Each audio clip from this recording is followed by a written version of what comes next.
धाकड़ खबर, बेखौफजुमा बेबाक अंदाज। धाकड़ खबर के न्यूज रूम से मैं आपके साथ हूं अकरम रईस खान। रात दिन सोशल मीडिया पर वायरल हो रही वीडियोस को, तस्वीरों को लेकर भोंपू मीडिया और उनके दलाल चाटुकार दंगाई पत्रकार वायरल सच के नाम पर अपने आप को बड़ा ही जीनियस दिखाने की, इंटेलिजेंट दिखाने की कोशिशों में लगे रहते हैं या साबित करते रहते हैं। बताते हैं कि साहब ये तस्वीर झूठी है, हमने जांच के बाद बता दिया है, सच ये है। तो क्या ऐसा ही एक शो भोंपू मीडिया और उसके दलाल चाटुकार दंगाई पत्रकारों की रिपोर्टिंग को लेकर शुरू नहीं किया जाना चाहिए, जिसमें बताया जाना चाहिए कि दिन भर इन्होंने अपना ये नंगा नाच दिखाया है, जबकि दिन भर के मुद्दे ये थे। इसी पूरे परिप्रेक्ष्य में, इसी पूरे संदर्भ में आज की खबर को देखने की कोशिश कीजिएगा। 7 दिसंबर को मुद्दे क्या थे, मीडिया क्या कर रहा था, यही आपके सामने रखने जा रहा हूं। टोपी वाला मुद्दा किस तरीके से मुद्दा बनाया जा रहा है और क्या वही मुद्दा है या इसके अलावा भी बहुत कुछ घटा है। 3 हिस्से में पूरी खबर आपके सामने। चलते हैं खबर के पहले हिस्से की तरफ।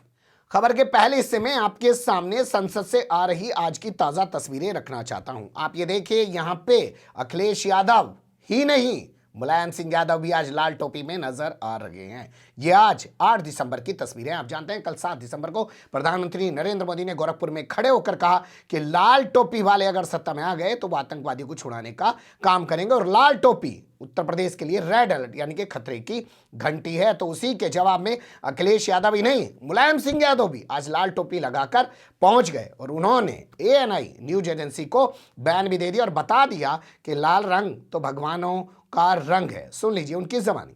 क्रांति का भी है, लाल रंग बदलाव का भी है, और लाल रंग ऐसा है कि कोई अगर उसको इस्तेमाल करता है तो अच्छा दिखता है, सुंदर दिखता है। सुंदरता को बढ़ाने वाला रंग ये है। ये सद्भावना का भी रंग है। मैं इस बात को इसलिए कह रहा हूं कि जब भगवान या देवी देवताओं में भी अगर आप देखोगे तो कहीं ना कहीं लाल रंग दिखाई देगा। भगवान हनुमान जी के रंग लाल है, सूरज का रंग लाल है। लाल रंग रिश्तों का है और शायद रिश्ते भारतीय जनता पार्टी नहीं समझती। लेकिन प्रधानमंत्री तो कह रहे हैं कि भारतीय जनता पार्टी लाल बत्ती दबंगई उत्तर प्रदेश में नो एंट्री है। जो लाल रंग है वो रंग इमोशंस का है, वो भारतीय जनता पार्टी इमोशन नहीं समझती। सुन लिया भाई, जिसकी बात प्रधानमंत्री करे उस पार्टी की तो TRP बढ़ ही रही है ना, तो पार्टी आखिर पीछे क्यों रहे।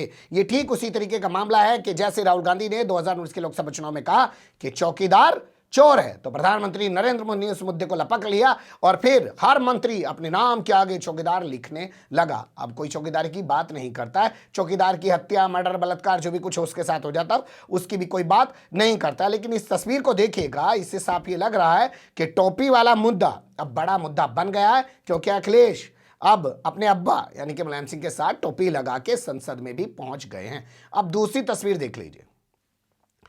इस दूसरी तस्वीर में मैं आपके सामने कुछ चीजें रख रहा हूं जिन्हें देखकर आपको अंदाजा हो जाएगा कि कल 7 दिसंबर को क्या क्या बड़े घटनाएं हुई हैं, क्या क्या बड़ी खबरें थी। जैसे ये खबर देखिए, बस्ती से उत्तर प्रदेश की खबर सामने आ रही है। भूपेश बघेल एक छत्तीसगढ़ के मुख्यमंत्री हैं, एक राज्य का मुख्यमंत्री उत्तर प्रदेश के बस्ती जिले में एक बड़ी जनसभा करता है, किसान सम्मेलन के, न्याय सम्मेलन के नाम से एक वहां पे रैली करता है और उसमें किसानों को संबोधित करता है और यहां तक बयान देता है कि साहब आदित्यनाथ योगी मुझसे डर गए। कितना बड़ा बयान है ये, आदित्यनाथ योगी मुझसे डर गए हैं। मेरा हेलीकॉप्टर छत्तीसगढ़ से लेके यहां तक उड़ता रहा, लेकिन 35 किलोमीटर दूर मेरे हेलीकॉप्टर को उतरवा दिया गया। घटना जहां पे उनकी सभा हुई है वहां पे उनके हेलीकॉप्टर को नहीं उतरने दिया गया। बताइए क्या है, बड़ी खबर नहीं थी। एक मुख्यमंत्री दूसरे मुख्यमंत्री पर इस तरीके का आरोप लगा रहा है। लेकिन क्या मीडिया ने आपको यह भी बताया कि कल कोई भूपेश बघेल ने जनसभा उत्तर प्रदेश के अंदर की थी? नहीं बताया। क्यों नहीं बताया वो आप सोचिएगा, लेकिन ये किसानों से जुड़ा हुआ मुद्दा था, आपके सामने नहीं लाया गया।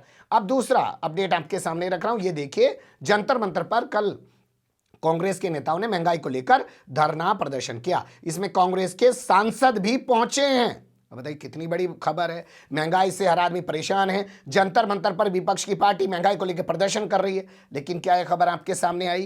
क्या इस खबर को लेकर डिबेट किया गया? नहीं किया गया। अब तीसरी तस्वीर आपके सामने रख रहा हूं, यह आई थी संसद के अंदर से। राहुल गांधी बाकायदा पूरी एक लिस्ट लेकर संसद पहुंच गए। उन्होंने संसद के अंदर बयान दिया, बताया कि साहब मेरे पास तो पूरी लिस्ट है, आप आखिर कैसे कह रहे हैं कि आपके पास कोई लिस्ट नहीं है। इस लिस्ट को मैं जो है पटल पे रख रहा हूं, इसी लिस्ट के आधार पे जो है आप किसानों का मुआवजा दे दीजिए, जैसे पंजाब सरकार ने दिया। उनकी जबानी सुन लीजिए। जैसे पूरा देश जानता है, किसान आंदोलन में तकरीबन 700 किसान शहीद हुए। प्रधानमंत्री जी ने कहा देश से और देश के किसानों से माफी मांगी और उन्होंने कहा, एक्सेप्ट किया कि उन्होंने गलती की है। 30 नवंबर को एग्रीकल्चर मिनिस्टर से सवाल पूछा गया था कि किसान आंदोलन में कितने किसान शहीद हुए। एग्रीकल्चर मिनिस्टर ने कहा कि उनके पास कोई डेटा नहीं है। हमने पता लगाया, पंजाब की सरकार ने तकरीबन 400 किसानों को कॉम्पेंसेशन दिया है 5 लाख रुपए का, और उनमें से 152 किसानों को रोजगार दिया है। यह लिस्ट मेरे पास है, ये मैं हाउस पे टेबल पे लेकर दूंगा। एक और लिस्ट हमने बनाई है 70 किसानों की जो हरियाणा के हैं, वो भी मैं हाउस पे लेकर दूंगा। तो ये जो प्रधानमंत्री ने माफी मांगी है और जो आपकी सरकार कह रही है कि ये कोई भी किसान शहीद नहीं हुआ है या उनके नाम आपके पास नहीं है, तो ये नाम यहां है। और मैं चाहता हूं, ये देख लीजिए, मैं चाहता हूं कि जो इनका हक है और जो प्रधानमंत्री ने कहा है, जो माफी मांगी है, उनका हक पूरा होना चाहिए और उनको कॉम्पेंसेशन और रोजगार मिलना चाहिए। धन्यवाद। श्री बड़ी बात यह कि जब राहुल गांधी ने इस मुद्दे को संसद में ले जाके रखा और किसानों की मौत के मामले पर सरकार झूठ बोल रही है कि उसके पास कोई आंकड़ा नहीं है या उस चीज को नकार रही है, तो क्या इस पे डिबेट नहीं होना चाहिए था? लेकिन मीडिया क्या कर रहा था और कैसे कर रहा था, वो अब खबर के अगले हिस्से में देख लीजिए। यहां आपके सामने प्रधानमंत्री नरेंद्र मोदी का वो बयान रख देते हैं जो उन्होंने गोरखपुर में दिया है टॉपिक को लेकर। बयान देख लीजिए और टोन देखिएगा। टोन बहुत बड़ी चीज होती है, किस अंदाज में बयान दिया गया है उस पर जरूर गौर कीजिएगा। सुन लीजिए। आज पूरा यूपी भली भांति जानता है कि लाल टोपी वालों को लाल बत्ती से मतलब रहा है। उनको आपके दुख तकलीफ से कोई लेना देना नहीं है। ये लाल टोपी वालों को सत्ता चाहिए, घोटालों के लिए, अपनी तिजोरी भरने के लिए, अवैध कब्जों के लिए, माफियाओं को खुली छूट देने के लिए। लाल टोपी वालों को सरकार बनानी है आतंकवादियों पर मेहरबानी दिखाने के लिए, आतंकियों को जेल से छुड़ाने के लिए। और इसलिए याद रखिए, लाल टोपी वाले यूपी के लिए रेड अलर्ट है, रेड अलर्ट, यानी खतरे की घंटी है। सुन लिया आपने, क्या एक प्रधानमंत्री की भाषा है।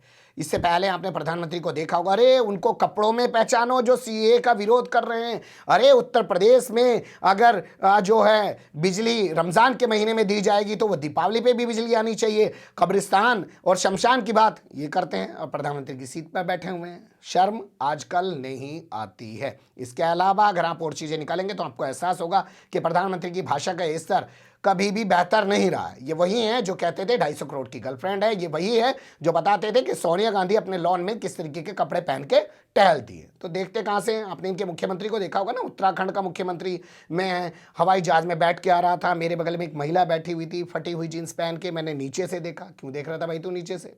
कोई इससे पूछे, कोई मुकदमा उस पर होना चाहिए था, लेकिन ना महिला आयोग ने कुछ किया, ना अपनी सरकार ने उसके खिलाफ कुछ किया कि महिलाओं को आखिर ऐसे देख क्यों रहा है भाई? तुझे देखने की क्या जरूरत है? महिला कैसे बैठी है, क्या बैठी है, तू कहां से देखना शुरू कर रहा है नीचे से? लेकिन मानसिकता झलकती है। खैर छोड़िए, ये हमारा मुद्दा नहीं है। लेकिन कुल मिला के जैसे प्रधानमंत्री ने ये टोपी वाली बात की तो ऐसा हुआ जैसे आपने अपने घर के अंदर किसी को छू कर दिया हो और सारा मीडिया उसी खबर पे टूट पड़ा हो। यकीन नहीं आ रहा तो देखिए आज तक पर।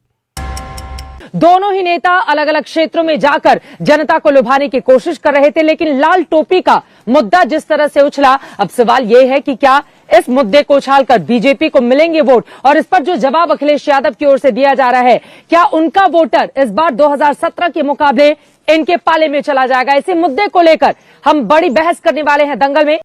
सुन लिया आपने, अब आपके सामने रखते हैं हाल जी न्यूज का। जी न्यूज पे बताया जा रहा है कि साहब केशव प्रसाद मौर्य ने तो जालीदार टोपी की बात की थी, प्रधानमंत्री नरेंद्र मोदी ने आज लाल टोपी पर हमला बोल दिया है। अब्बा जान, चचा जान, भाईजान के बाद अब यूपी के चुनाव में टोपी पॉलिटिक्स की एंट्री हो चुकी है। डिप्टी सीएम केशव प्रसाद मौर्य ने जिस जालीदार टोपी और लुंगी से इसकी एंट्री कराई थी, आज आप उसका अपडेटेड वर्जन कह सकते हैं आया। गोरखपुर में 10,000 करोड़ की 3 प्रोजेक्ट्स के उद्घाटन के बाद प्रधानमंत्री नरेंद्र मोदी ने लाल टोपी यानी समाजवादी पार्टी को टारगेट किया। अब इसके अलावा देश के सबसे बड़े न्यूज नेटवर्क यानी कि न्यूज 18 इंडिया की बात कर लेते हैं, जहां पे एक एंकर आता है ना, सबने अपना स्टाइल बना रखा है। एक कुर्सी पे बैठ के कूदता है अर्नब गोस्वामी, एक आता है सुधीर चौधरी, वो ऐसे बाबा की तरह प्रवचन देने खड़ा हो जाता है टाई कोट लगा के। ये आता है 4 कदम इधर चलता है, 4 कदम उधर चलता है, खड़े हो के ऐसे हाथ पैक के बात करता है। मतलब सबके अपने कैरेक्टर हैं, सब लोगों ने अपनी एक इमेज बना ली है। तो ये बोल रहा है उत्तर प्रदेश के मुख्यमंत्री को प्रधानमंत्री, पीएम योगी बोल रहा है। पहले इसकी जबानी सुन लीजिए। क्योंकि देश के प्रधानमंत्री नरेंद्र मोदी ने समाजवादी पार्टी पर खुला प्रहार करते हुए कहा कि लाल टोपी वालों को सिर्फ लाल बत्ती से मतलब है, जनता के दुख दर्द से उन्हें कोई लेना देना नहीं है। इससे पहले योगी आदित्यनाथ भी लाल टोपी पर बड़ा कमेंट कर चुके हैं। प्रधानमंत्री मोदी ने यह भी कहा कि लाल टोपी वाले यूपी के लिए रेड अलर्ट यानी खतरे की घंटी है। सुन लिया आपने, इतनी बौखलाहट। क्या आपको नहीं लगता कि कितने दबाव में रहते हैं? प्रोग्राम करने के बाद शायद अपने आकाओं को बताते भी हों कि देखा सर कैसा रहा आज। अरे बहुत बढ़िया अमीश भाई, बहुत बढ़िया साहब, मेरी नौकरी बचाए रखना, जब तक मैं आपकी भोंपुगिरी कर रहा हूं मेरी नौकरी यहाँ बची हुई है, पता चला नहीं तो कंपनी मुझे बाहर निकाल देगी। और ये तमाम रोज का इनको ड्रामा दिखाने के लिए इसी तरीके की बौखलाहट का शिकार होना पड़ता है, तभी इनका ये अंदाज लोगों के सामने आता है। हमारा मकसद था कि मुद्दे क्या हैं और आपके सामने रखे क्या गए हैं ये बताना, दिखाना, और मीडिया किन चीज़ों को बता और दिखा रहा है। जो भी आपकी राय हो कमेंट्स के रूप में ज़रूर दीजिएगा। खबर को लाइक कर सकते हैं, चैनल को सब्सक्राइब कर सकते हैं और ज़्यादा से ज़्यादा हमारी खबरों को शेयर कर सकते हैं। फिर ऐसे ही किसी सुलगते हुए या उलझते मुद्दे लेकर मैं आपके सामने हूँगा हाजिर। फिलहाल अभी मुझे दें इजाज़त।